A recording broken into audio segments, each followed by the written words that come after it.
entertaining, cool. You're listening to LA Talk Radio.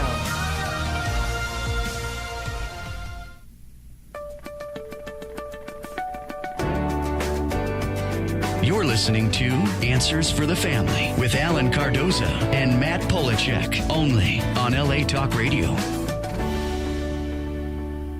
Greetings to all of you listening around the world, and a warm welcome as we bring you another edition of the Answers for the Family radio show. I'm your host, Alan Cardoza, and if you're a regular listener, thank you for joining us once again. If this is your first time, please make yourself comfortable as we bring you Answers for the Family. Now, each week, this show will address issues such as locating a runaway teen, family crisis intervention, building self-esteem, dealing with addictions, and so much more. Now, having over 30 years' experience working with families in crisis, I've been fortunate to meet and work with some of the top professionals in many of the helping fields and skilled authors who are all working to make this world a better place for all of us. Now, while my co-host, Dr. Matt Polachek, takes time away from the show, we're bringing in some wonderful guest hosts who, like Matt, are making a positive difference in the lives of others. Today, my guest co-host is Michael Fink. Michael is a co-founder and outreach director for Thero.org.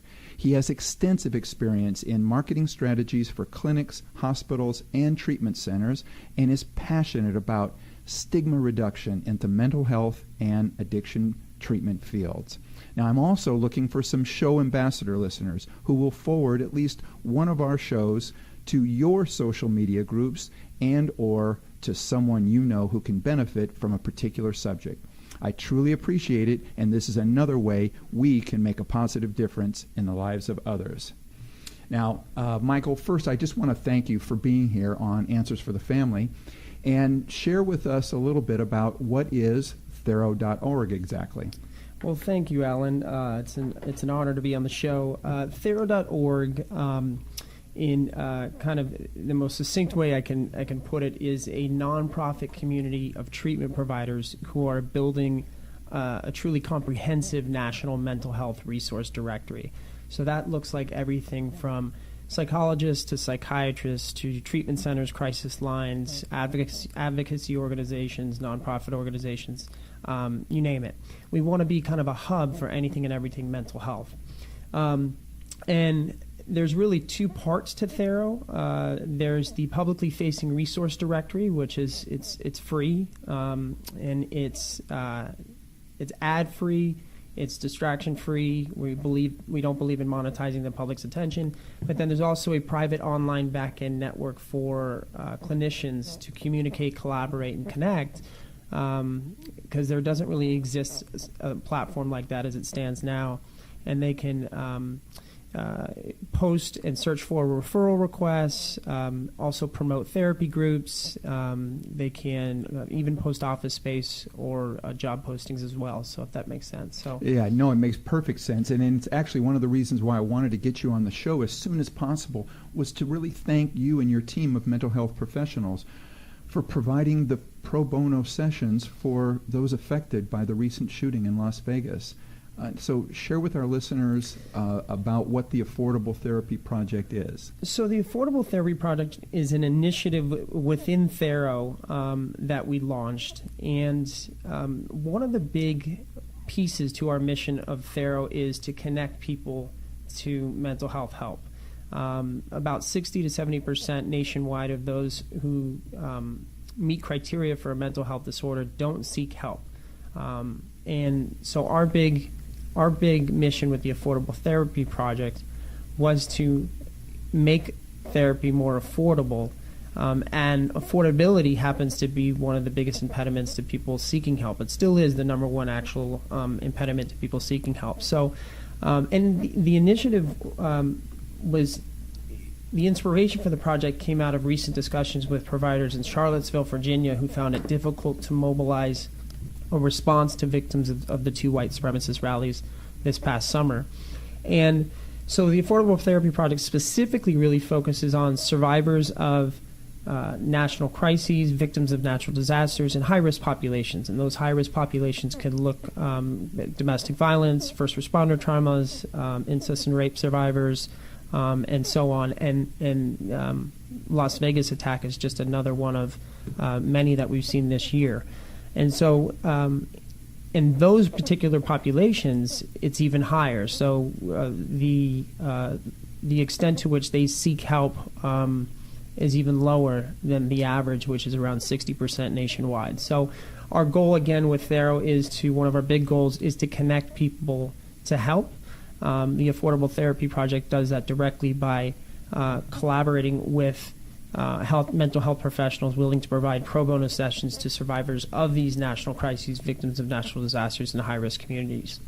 Now, I know that our listenership is made up a large portion of, there are parents of at-risk youth, but there is also a huge amount of professionals out there. So I think the main question is, how can we help, either as a professional or as someone who just is very thankful that there is someone like yourself in an organization like this that is going out there and helping these people in need? Sure, yeah. There's a couple ways. On our website at Thero.org, you can donate, and there's a donation button at the bottom of every page. Thero.org/donate is also a way to access that page. If you're a professional and would like to sign up, a licensed provider that would like to offer a pro bono service, you can go to Thero.org/sign up, and you can go ahead and list your business in our directory for free. And then when providers want to offer those free sessions for a specific cause or group, they can let people know by selecting the pro bono option. And so those are the two main ways people can help. And right now we're doing a coordinated media push to try and raise as much public awareness of the project as possible, because we've got a wealth of therapists that are willing, mostly in Las Vegas and Los Angeles, that are willing to offer their services pro bono. So at this point, we're really trying to do a coordinated media push to make the public aware that these resources exist and connect those providers to the public, and particularly the survivors of the Las Vegas attack. All right. Well, that sounds good. And so if you're out there, if you are tied to the media in some way, be it radio, television, go to Thero.org and contact them and say, hey, we want to help get this information out there, because again, that's really what it's all about, is being able to get the information out so more people are aware of the fact that they can get help in these times of need. So again, I want to really thank you for that. Now, our topic today is a very interesting one.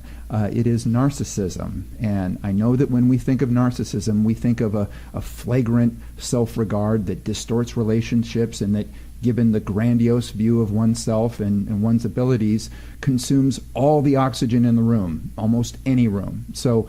But according to our guest, there is a more subtle version of narcissism that is far more rampant. Now, joining us to discuss her new book, Everyday Narcissism, Yours, Mine, and Ours, is Nancy Van Dyken, a licensed psychologist and licensed independent clinical social worker in Minneapolis, Minnesota. She specializes in counseling individuals, couples, parents, and teens with depression and anxiety, and has helped people heal relationships of all kinds for over 30 years.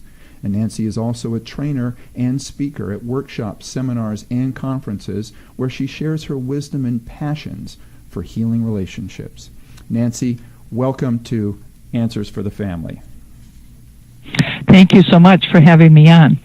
Well, I've had a chance to read the book, and I've got to tell you, it was quite an eye-opener. So I think one of the first things that would be great to share with our audience, which again, as we were just saying, is made up of quite a few professionals within the field, is what is the difference between clinical narcissism and everyday narcissism?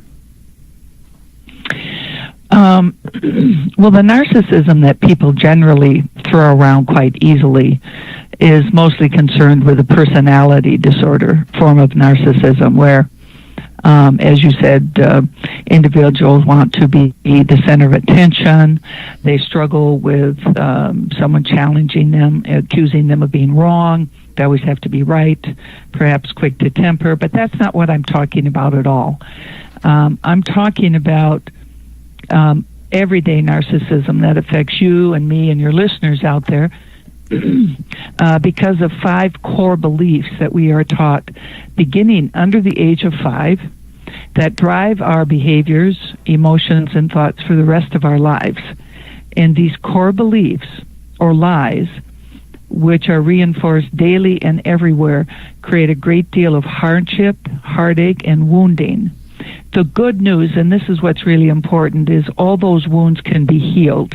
And that's what my book is about, is to name the wounds and then to begin to give people tools on how to heal those wounds. So it's a garden variety form of narcissism. It's not your more severe end of it. I would also say that people who are narcissistic are wounded. So whether it's everyday narcissism, and we have these classic woundings that we all go through, to the very extreme narcissists, they're just incredibly wounded people. They're not bad or evil, but people certainly like to kind of think of them that way. Nancy, this is Michael Fink. Can you explore that a little bit? I would love to hear a little bit more about that woundedness and what that exactly looks like. Is that kind of a cohesive sense of self that they lack, or what does that woundedness? Is that a complex developmental kind of trauma, or what exactly do we mean by woundedness in that context? If you don't mind me asking. I call it hazy trauma. Okay. And so let me give you an example. I have 5 core beliefs. The first belief is that we are told we have the power and the responsibility to control how other people feel and behave. So, for example, with that myth, the 5-year-old is told to go give Grandma a hug and kiss goodbye, because that's how families say farewell in this family. And Nancy says, I don't want to. I'm mad at Grandma. She just hurt my feelings, and I don't want to. And Mother replies with, now go give her a hug and kiss goodbye, or she'll feel bad. So now Nancy is 5, and she's being told she's responsible for how her 65-year-old grandmother is feeling, and that she has the power to control that. And then myth 3 is, your needs are more important than mine. So what Nancy learns in that incident is that it doesn't matter that Nancy is hurt or that Nancy is angry. What matters is that Grandma isn't hurt, and so I have to go give her a hug and kiss goodbye. What most kids also learn is that if they don't do that, then Mother's going to be irritated and make some comment about, now go do that, Nancy, or she's going to feel bad. Now go give Grandma a kiss goodbye. Nancy's already learned by the age of 5 that if Mother is upset by what she's doing or not doing, Dad's going to be upset. So now she's in control of these 3 adults, their behavior and their feelings, and she's only 5, and she simply doesn't count. Now, Freud said our basic drive in life was to belong. Was sex. And Adler broke away in about 1918 and said, no, our major drive in life is we want to belong, we want to fit in, we want to be loved and part of a community. And so as a young child, of course, that need is a very powerful need. And so if I get rejected or someone gets mad at me because I don't go give Grandma a kiss goodbye, I'm not going to threaten that sense of belonging. And so I will go do it, and I will start to learn that I just don't matter. So, Nancy, I have to follow all these.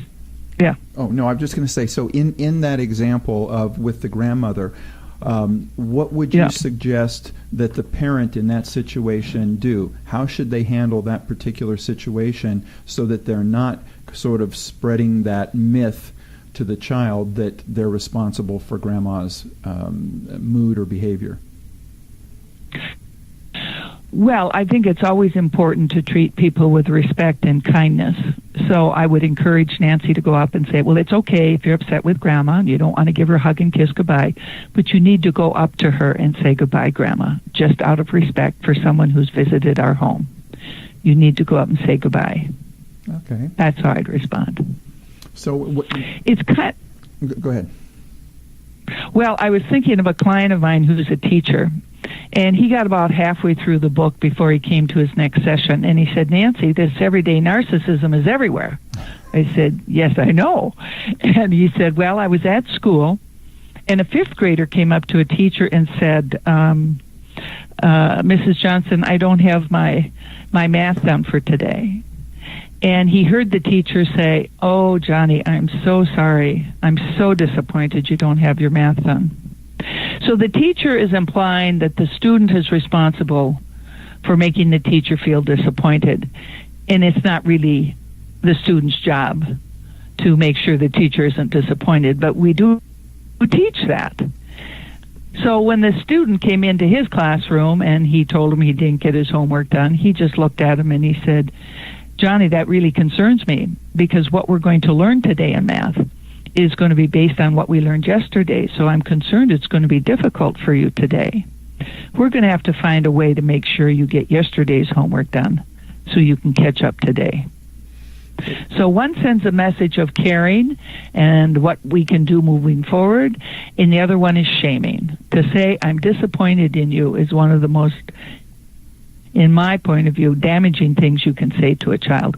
And we've all said it, or many of us have said it, because it was said to us and it was said to our parents. And it's really important that I send the message that I know people are trying to be the best parents they possibly can be.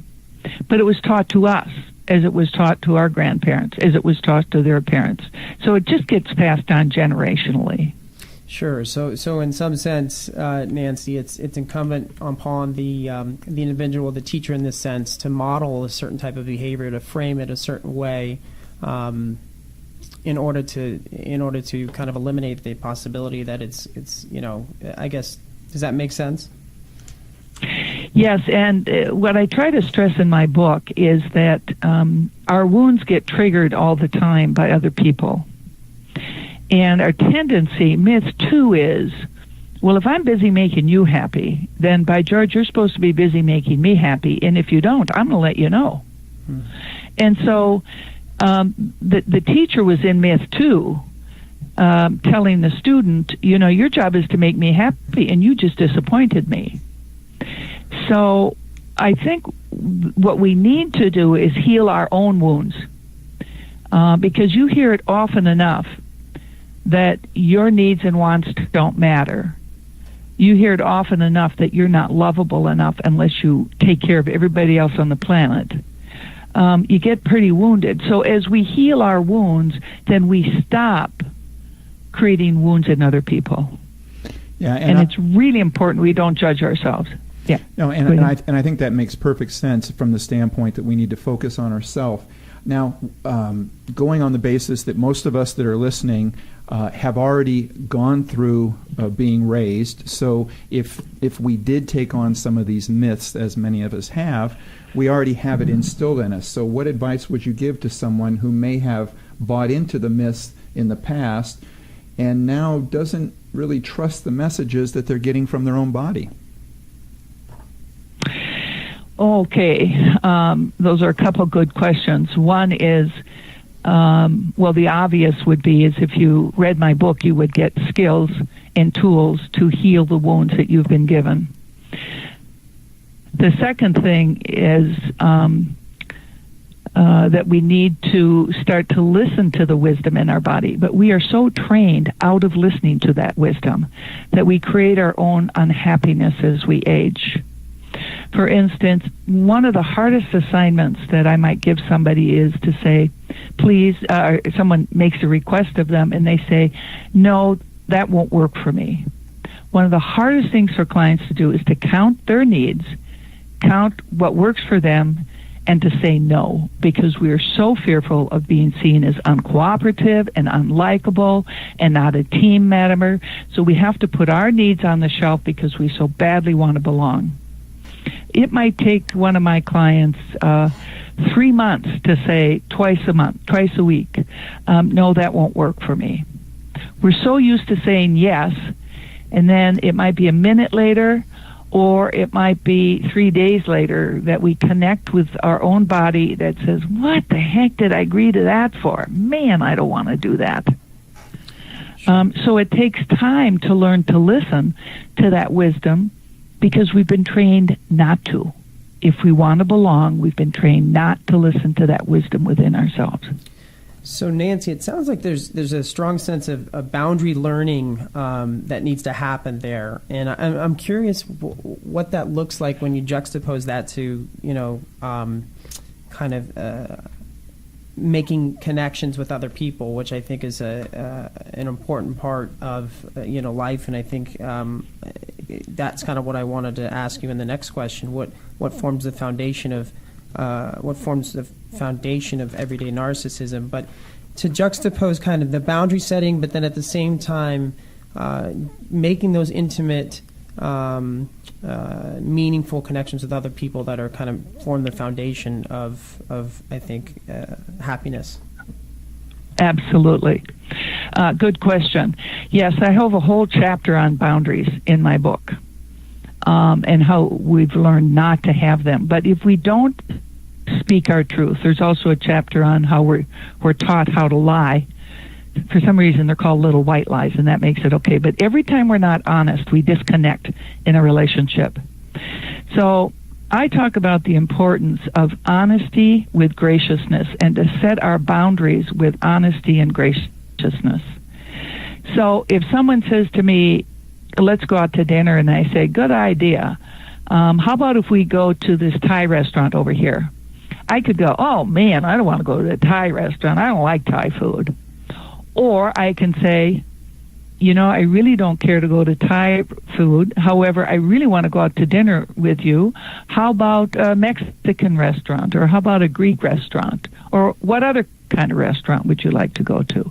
So I add the connecting piece when I say no, which is, I do want to spend time with you. I want to help you if I can.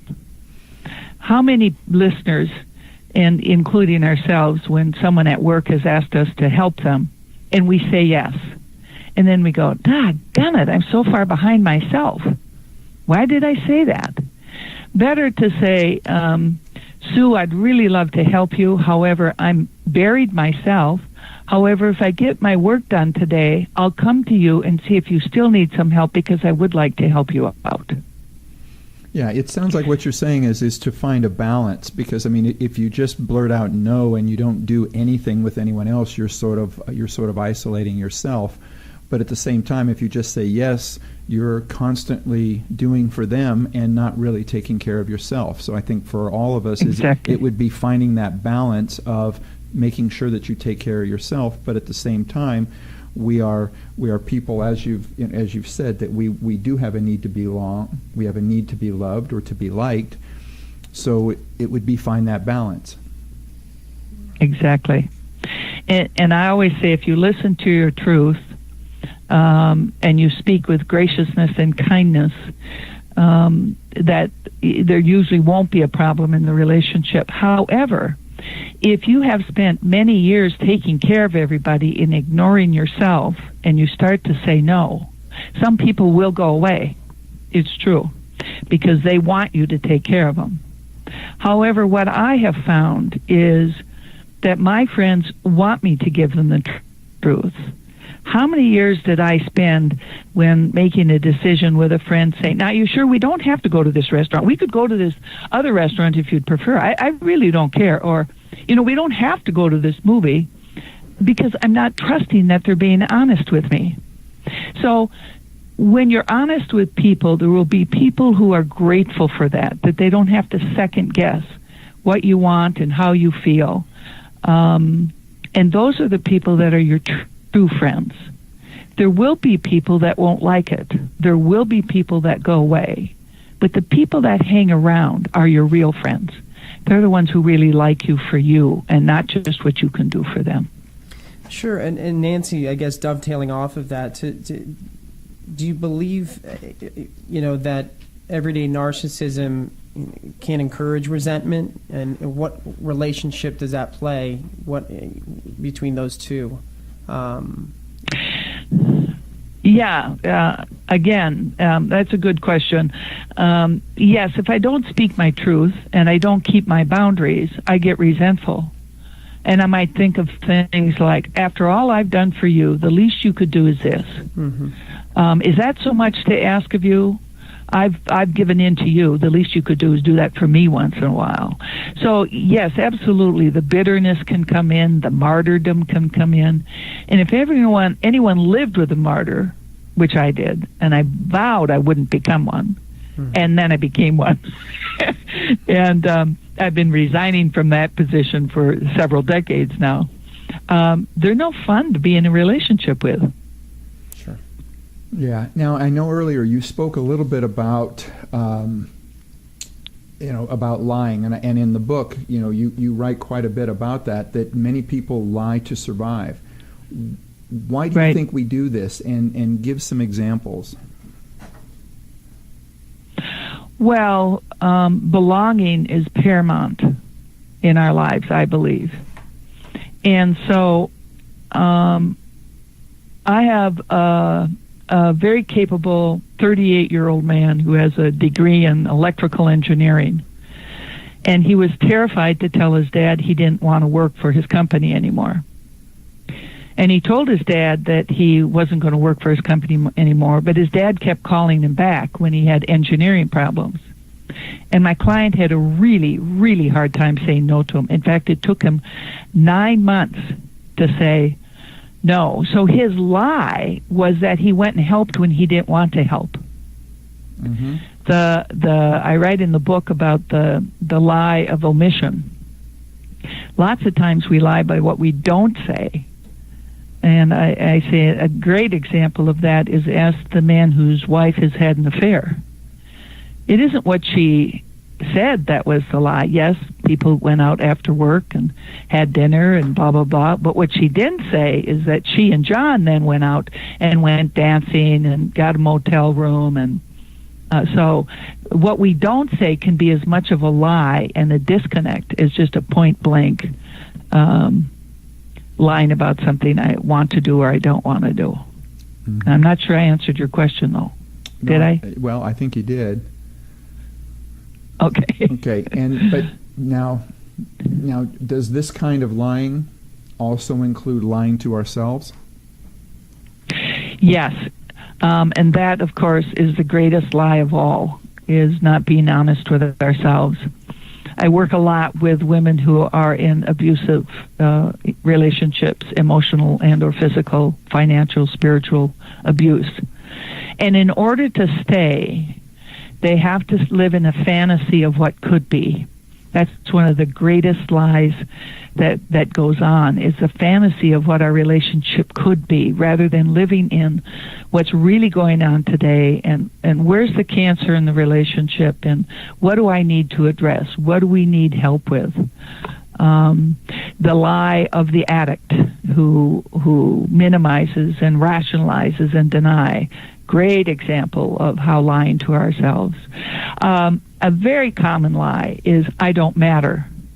I had a woman that I saw earlier this morning who's in daycare. And in Minnesota, if you're late to pick up your kids from daycare, they charge you by the minute, and they charge you a chunk of change, like $5 a minute. Wow. Because they want their day to end. And people don't want to have to pay, a lot of money if they're 5 minutes late. But she hasn't done that.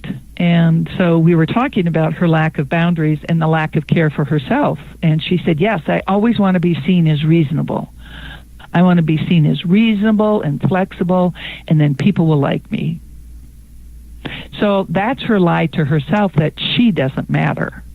Just the people who are coming to pick up their kids matter, but not her. Right. Well, we are talking about the term narcissism. Our guest is Nancy Van Dyken, and my co-host is Michael Fink. Now, we're going to take a break. We will be right back. Stay with us. You're listening to Answers for the Family. Founded over 30 years ago to meet the needs of families in crisis, Westshield has continually focused on resolving issues that negatively impact families and businesses. Our signature therapeutic transportation service helps to ensure that adolescents in crisis are safely transported to specialized schools, programs, and treatment centers with unsurpassed experience and success. We are supported by our full-service licensed investigation agency that has legally, professionally, and compassionately located hundreds of runaways and teens. We are experienced and qualified to help, offering solutions which may include referrals to our international network of top professionals in the fields of educational consulting, psychology, psychiatry, and investigations. Simply put, West Shield Adolescent Services and West Shield Investigations are the best solutions when your family is facing a personal crisis. Call 1-800-899-8585, 24 hours a day, 7 days a week. That's 1-800-899-8585, or visit our website at westshield.com. Thank you. All right, we're back. You're listening to Answers for the Family. My co-host is Michael Fink, and we are talking about narcissism with the author of Everyday Narcissism, Yours, Mine, and Ours. So, Nancy, in the book, you talk about distractors, victim energy being one of them. What are, for our listeners, what are the four biggest distractors as you see them and speak to them in the book? Fear, the need to belong, victim, and anger. And they're all ways that we avoid feeling what's really going on. I see. Victim energy is everywhere. It's absolutely everywhere. And a victim is someone who's powerless and really has no choices. Most of us as adults are not victims, but we see ourselves as victims all the time. It happens on the highway when we're mad that that person has pulled in front of us and taken those 10 feet in front of us that belong to us. Sure. And we get mad at the server in the restaurant who's not bringing our check or our coffee fast enough. We feel like a victim of our spouse who isn't following the myths because they're supposed to make us happy and they're not. And victim energy, the nice part about victim energy is you can recognize when you do it because people whine. Now, if you want to know about whining, some great examples are professional sports. Just watch those people. They scrunch up their face and they whine, and I didn't cause that foul. I can't believe I got it. Or listen to Washington, D.C. right now. There are a lot of whiners on Capitol Hill. Sure.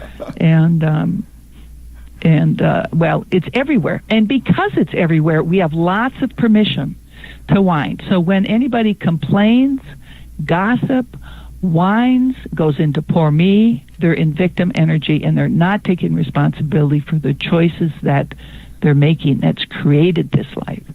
The nice thing is once you take responsibility and step out of victim, you start being in control of your life. Nancy, I think I've come up with the name of your next book. Okay. Narcissism and Whining in Politics. I wouldn't touch that one with a 10-foot pole. I'll bet it'd be a bestseller because you'd certainly have a lot to work with. Yeah. So now, one of the areas that you talk about in the book is shame. So share with our listeners a little bit about how shame, is an outcome of everyday narcissism. Well, a definition of shame that I've clung to is a sense of feeling worthless, exposed. Other people have now seen it, and feeling vulnerable to more rejection and more put downs and more shaming. So vulnerable, exposed, and worthless all at the same time. It's that feeling of getting red in the face or embarrassed or wanting to disappear into the wallpaper. Now, like the 5-year-old who wanted to count and not give her grandma a kiss and a hug goodbye, what she learned, and it was one paper cut, what she learned is who she was just wasn't important enough. How she felt just didn't matter. Now you get that's one paper cut. And then you hear it again, and you hear it again. A boy who wants to play football and his dad insists on soccer because that's what dad liked. The mother who wants her daughter to be a great dancer. And in fact, she's not interested at all, but she has to do it to please her mother.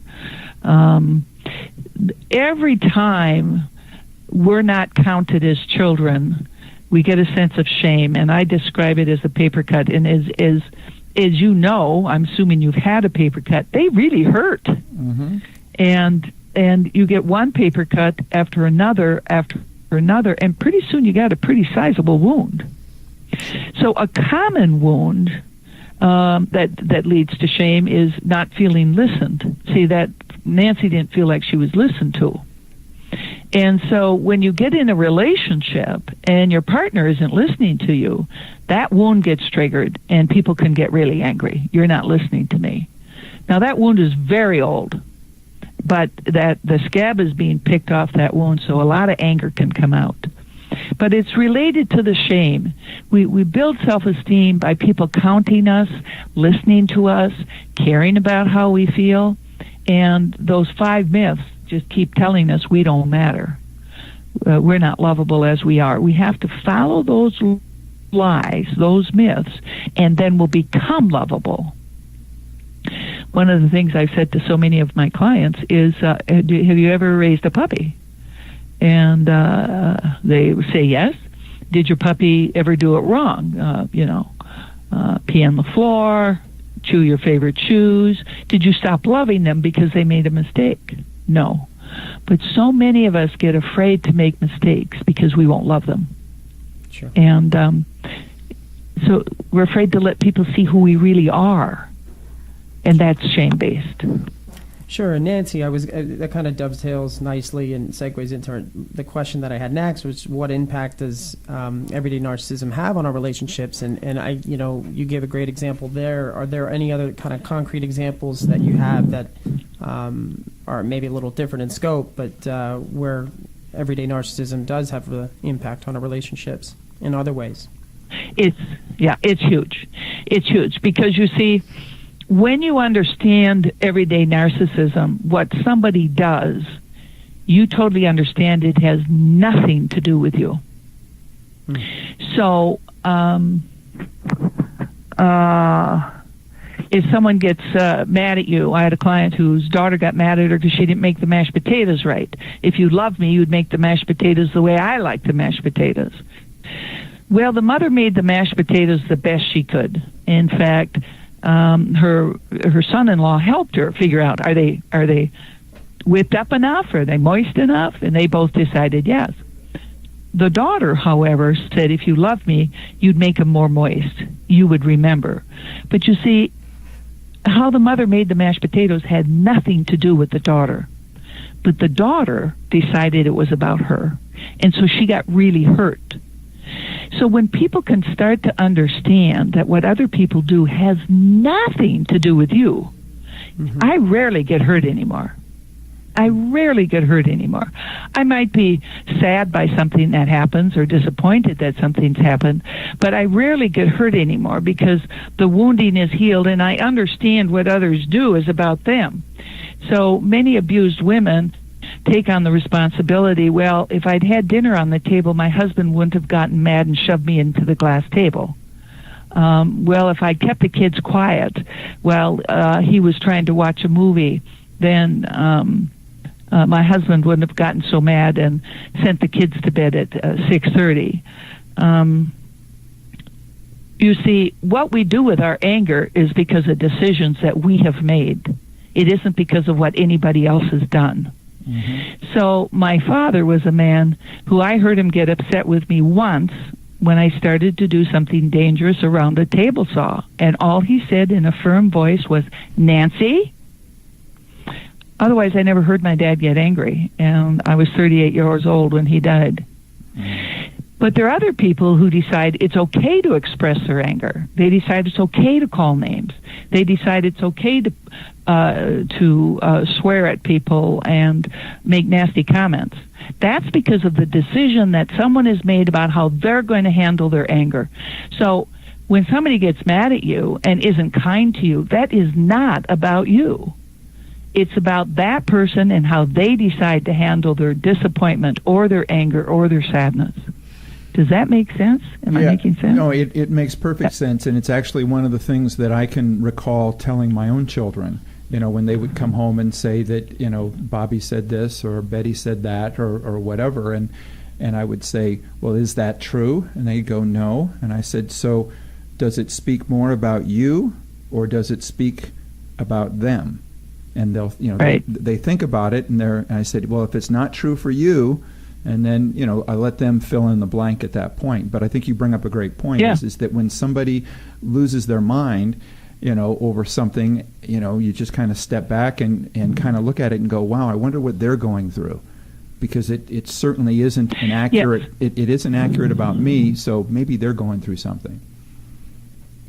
Yes, I had a very dear friend who had recommended her friend, we'll call her Susie, wanted to get hooked up in a date with Mark. And this woman said, sure, I can hook you up, blah, blah, blah. He's a good friend. He's a really nice guy. I think you'd like him. And so once she found out that the two of them had made a date, all of a sudden she realized that, oh my gosh, I'm not sure. I think I want to date him. So since she and Mark had been good friends for like 30 years since they were in high school, she called Mark and said, hey, I'm just realizing I'd like to date you, but I want to go with who you want to date. Would you like to go out with Susie, or would you like us to start going out? And he said, well, really, I'd love to go out with you. Now, Susie took personal affront to this. Now, she's not really ever gone out on a date with this guy or hardly talked to him at all. But she got so angry and so hurt and so disappointed that she's not going to go out with this guy, that she called the friendship off. And they'd been friends for 20 years. And the woman was feeling so guilty and so bad because her friend was rejecting her. And I said, that's not about you. That's about how she's perceiving what happened. You were very gracious to all three of you. That's about, she doesn't even know this guy. And she's in tears and she's crying and she's angry. That's not about you. That's about her and her, maybe it was her fantasy, maybe it was her belief that this is how women always treat each other, but it isn't about you because you handled it very graciously. But we take that stuff on as if it's about us. Sure. And that's because of those 5 myths, those 5 lies. Well, and one of the things that I just looked up, and we've got about probably about 7 minutes or so left, but I know that you talk quite a bit in the book about forgiveness. So share a little bit about, why is forgiveness, meaning everyday forgiveness, so important, and how do people misunderstand what forgiveness is really about? Well, one of the things years ago, I've had people who've partners have had affairs, and they've really had a hard time moving into forgiveness. And there's a variety of reasons for that, but I sent one of my clients to this person who specializes in forgiveness, and she came back, and she still was mad as heck at her husband. So I started looking at what is that about.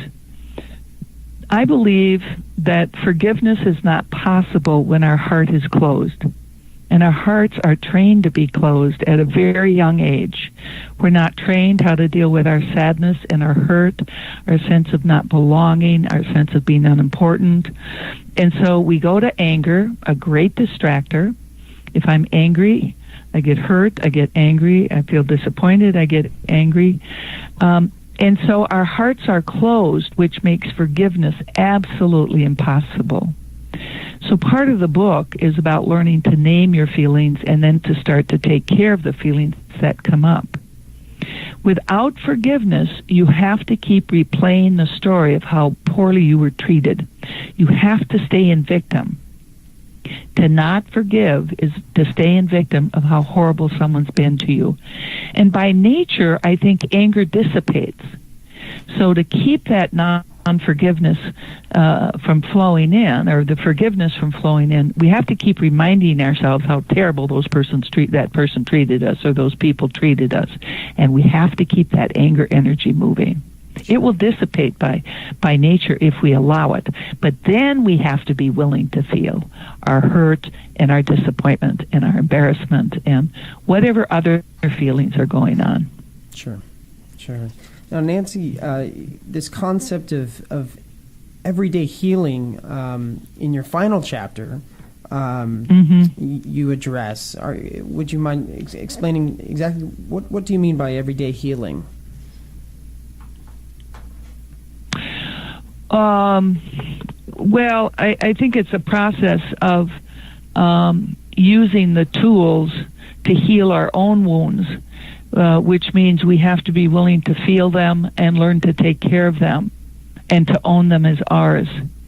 It requires living in present time, requires not writing stories, the 3 Buddhist beliefs, non-attachment, but we need to do it on a daily basis. So it's a practice of sorts. And it takes a... Go ahead. It's a practice of sorts. It's a practice, yeah. And it's a practice of using the tools that are given in the book. The thing that happens is when you use those tools, at least what I have found is freedom. I just feel free to be me without worry and angst of how somebody else is going to feel or respond. My job in my value system is to be kind and gracious and respectful. How you interpret what I've done, I can take no responsibility for, but I'm fully responsible. And when I live that way and I heal these wounds, and there's a lot of freedom to just be who I am, the gifts that I came in to give. And, you know, Nancy, when I got to the last chapter, one of the things that I really felt about it was, as I was reading it, and I was reading it alone, but I thought, what a great thing to read with the one that you love, as something that if 2 people were reading this together that are in a relationship, I think that it would be, you know, rather than one person reading it and then telling somebody else, well, look, I read about this and you need to be doing this or I need to be doing that. But I got this feeling, you know, and I'm reading it, you know, trying to get ready for the show, but I thought how nice this would be to be, you know, sitting out on the grass somewhere and reading it with a loved one and then being able to talk about it openly about, you know, well, sometimes I feel like this, or sometimes, you know, the other person says, you know, they feel a certain way. Was that part of your intent when you were writing that, or is that just kind of the way that it came out? Well, certainly when I do couple work, I do a lot of teaching of these tools. And yes, if couples will read it together, and I have given that homework, you start to have the same language and you start to develop the same skills. And so it's very common, you know, if you point a finger at somebody, you got 1 finger going out and you got 3 coming back at you. Yeah. And I always say that's what you always want to focus on, not what the other person is doing, but how do I feel, what do I want, what I need, and that's what you got to speak about, not what they're doing, not what they're doing wrong, not what they should be doing, but how do you feel when they do it that way?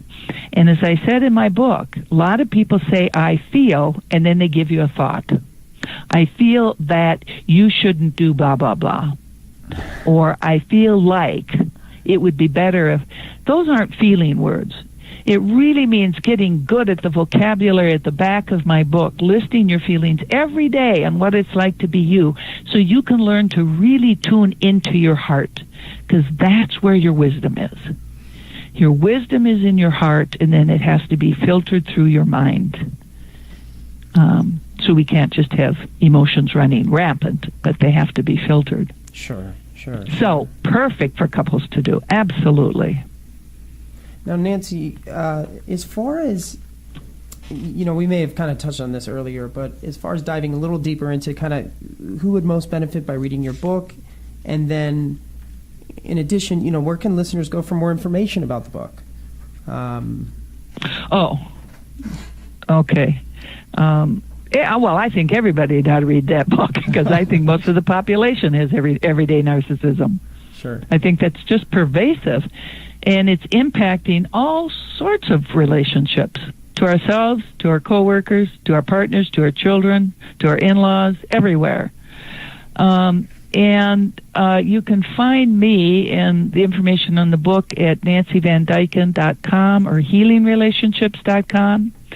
It's in Amazon, Barnes & Noble. If you Google the book, it's at a number of places. I know Amazon, though, has an audio and a Kindle book that you can buy as well. Well, Nancy, I want to thank you very much. The time has flown by. But again, so for everybody out there, the book is Everyday Narcissism, Yours, Mine, and Ours. I think that it's going to open up a lot of eyes for people that read it.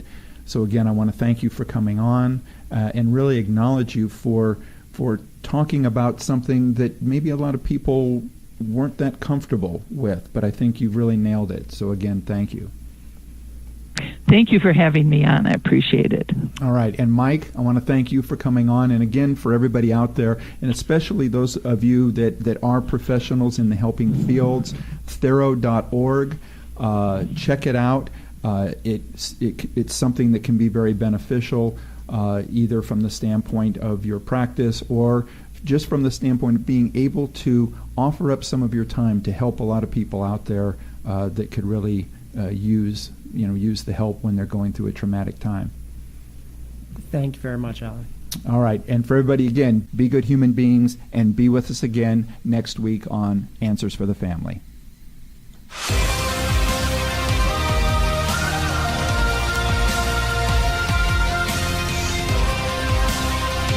Irreverent, entertaining, cool. You're listening to LA Talk Radio.